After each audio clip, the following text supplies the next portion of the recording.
Hey everybody, welcome to another look at the Matthew series.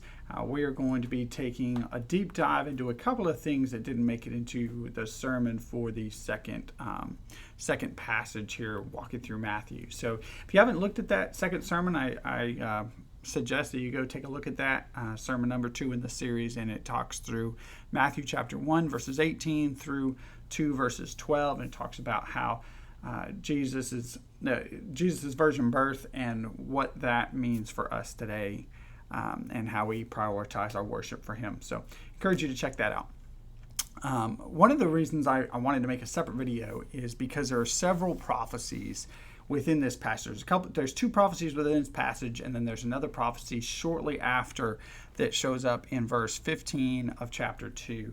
And a couple of those prophecies are kind of complicated and kind of tough to get if you were digging into the context of them, and tough to understand it. And so I wanted to take this opportunity to talk about prophecy in general and how it sometimes works, especially when it has to do with Christ and the Gospels, and how typology and things like that feed into it.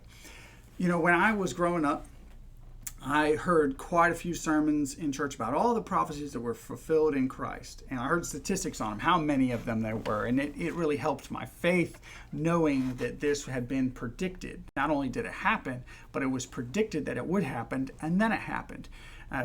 Just a huge builder of faith. However, when I started to dig into these prophecies, it started to shake that faith a little bit, because when I looked in the actual context of these prophecies, it didn't necessarily make sense as a prophecy as I understood prophecies to be. And because of that, it just caused me to struggle. And so what I'm going to do today is go over a couple types of prophecy and a couple prophecies in these passages, and we can take a look at those. All right, so let's talk a little bit about prophecy. So most people can think of prophecy, and they think of prophets like Daniel. They think of prophets like Joseph.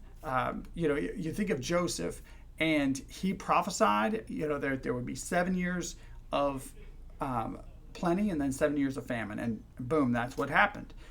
He prophesied that the baker, what would happen to the baker, and that he would die, and then that the cupbearer would be restored. And what do you know? It happened. And we think of prophecy like all prophecy just works like that. The prophet says it, and then it happens. But there are other types of prophecy that can sometimes, if we don't understand it, be frustrating to work through. And so we're taking a look at that. All right, so here's how most prophecy works in the New Testament, in the Gospels. So there's a prophecy itself, and then there's fulfillment 1, which is how most prophecies you would think work. But then there's actually a second prophecy. I'm gonna just fulfillment number 2. Okay, and so it can be fulfilled 2 times. And you're like, well, what do you mean fulfilled 2 times? Well, there's a prophecy, and then there's fulfillment number 1 that happens soon after that. And then there's a long wait typically between fulfillment number 1 and fulfillment number 2. And so there'll be a prophecy about something that'll be fulfilled, and then later on it will be fulfilled in Christ in a different way. Same prophecy, but being fulfilled twice and in different ways. And so one of the ways to think of this is terms that they use is called already and not yet. So, and they look at this first fulfillment and say this first fulfillment is the already fulfillment. Okay, and the reason it's because it comes first. So the prophet will prophesy, and then the fulfillment number 1 will happen, and that will be the already. But you're still waiting for the second fulfillment, which will be the not yet. This happens a lot in the end times prophecies. There'll be prophecies that have to do with the end times, but they're already fulfilled in some way, shape, or form already, but then we're waiting for the not yet fulfillment. Okay? Another way to look at these is what we call typology. So oftentimes, fulfillment 1 happens in what we call a type. So a great example of this is Jesus talked about how Jonah was a type of Christ. Now you're like, wait a minute, he wasn't very Christ-like. Well, it's an example of who Christ was. And how was that? Well, Christ himself said, Jesus himself said that he was a type. He was in the whale of the fish for 3 days. And he said, just as Jonah was in the whale of the fish for 3 days, so I will be for 3 days. So he is in the grave for 3 days. So Jonah, in those 3 days, were a type of what would happen later.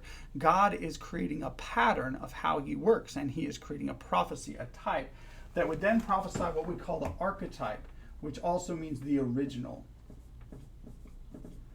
So this archetype is the original, but it happens later.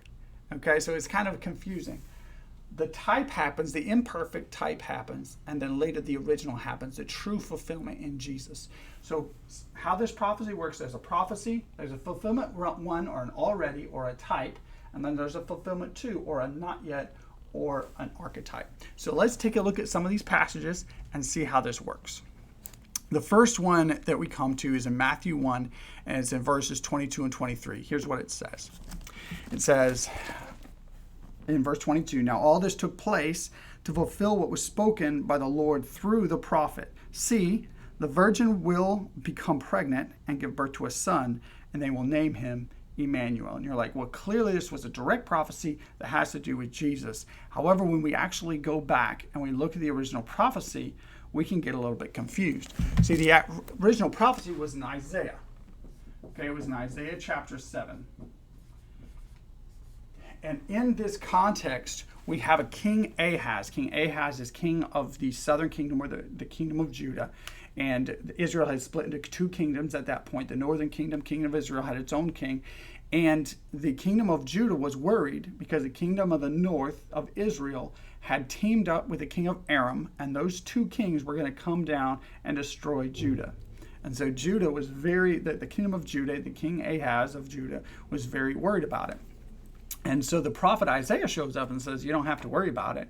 Well, Ahaz is still worried. And so Isaiah says, well, ask for a sign. Ask for a sign from God, and God's going to fulfill it. And Ahaz is like, no, I'm not going to ask for a sign. And Isaiah said, okay, well, the Lord's not happy with you for not obeying him and asking for the sign, but I'm going to give you a sign, and this is going to be the sign. And he gives this verse. He says, a virgin will become pregnant and give birth to a son, and he'll be named Emmanuel, God with us. Well, he doesn't stop there. He says, not only will that happen, but by the time that son reaches an age where he knows the difference between right and wrong, when he reaches that age, those two nations are going to be completely destroyed. And you're like, okay, wait a minute. So is it a direct prophecy about Jesus, or is it a prophecy about something else? Okay, so in this prophecy, the prophet Isaiah prophesies, but he's prophesying about a hypothetical virgin. A hypothetical virgin at that time in Israel. He said, look, if a virgin, someone who had not even had relations with a man yet, okay, so she's not already pregnant, she's not 9 months pregnant or anything like that, not had relations with a man, if she became pregnant right now, or if she got married and got pregnant, before that child is born and becomes of age to know the difference between right and wrong, all right, so most commentators are thinking 2 to 3 years old. Some people stretch that out longer. But they're prophesying, okay, before the next few years happens, guess what's going to happen? These people that you're worried about, they're going to be destroyed. And that's exactly what happened. God sent the kingdom of Assyria. They destroy Israel and Aram in the next few years. Okay, so fulfillment 1 happens, and it is a hypothetical version. Hypothetical version. But then that's the already. And then there's hundreds of years, right, in between here. And that's the type. It's the kind. It's the pattern. God is setting forth a pattern that we can then recognize later.